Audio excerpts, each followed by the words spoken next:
Vizyer meclis ri alaka zaf be.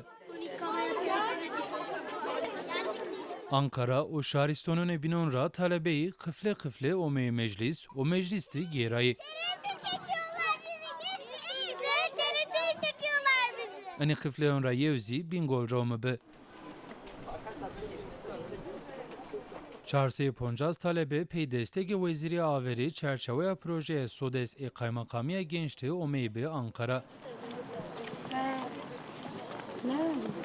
Talebeyi ciha tarihinde pey ciha kıfleyon Çanakkale, Ankara, İstanbul o Kapadokya ziyaret keni.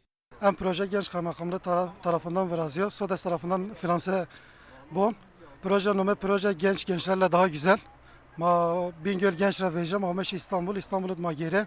Muhammed Çanakkale diz geri, Muhammed Ankara. Ankara'daki gereş mahir kıyıyor, maşin Nevşehir. Var Nevşehir yapıyor, maşin Bingöl genç.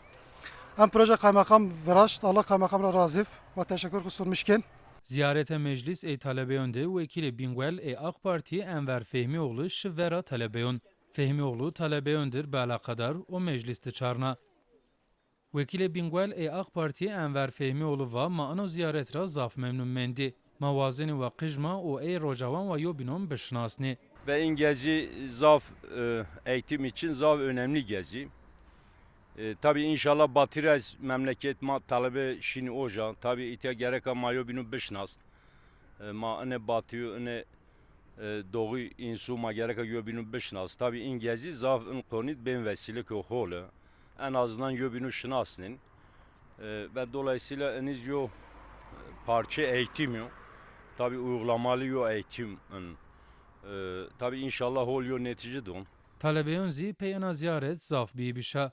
معلمان خوری قایمقان خوری ما تپرین تشکر کنیم ما اوتا باگویم که زافرندم ani ma televizyon değil ma ota hine ona ki heyecanlanmış ben ki ona veneni hine arındı ona maşı zara madde zaf teşekkür kenim ma gezdirmiş ki İstanbul, Ankara, Çanakkale belki ma nişan gezmiş bu ama sayende ma gezmiş bir madde ötürü teşekkür ken Allah der razı. Ma harca gezmiş ki vekil mara Allah razı.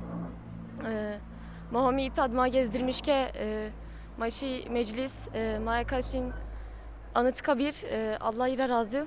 Pavyano çerçeve projede Ankara o şaristonun binon ri ziyarete talebeyon devam bikero.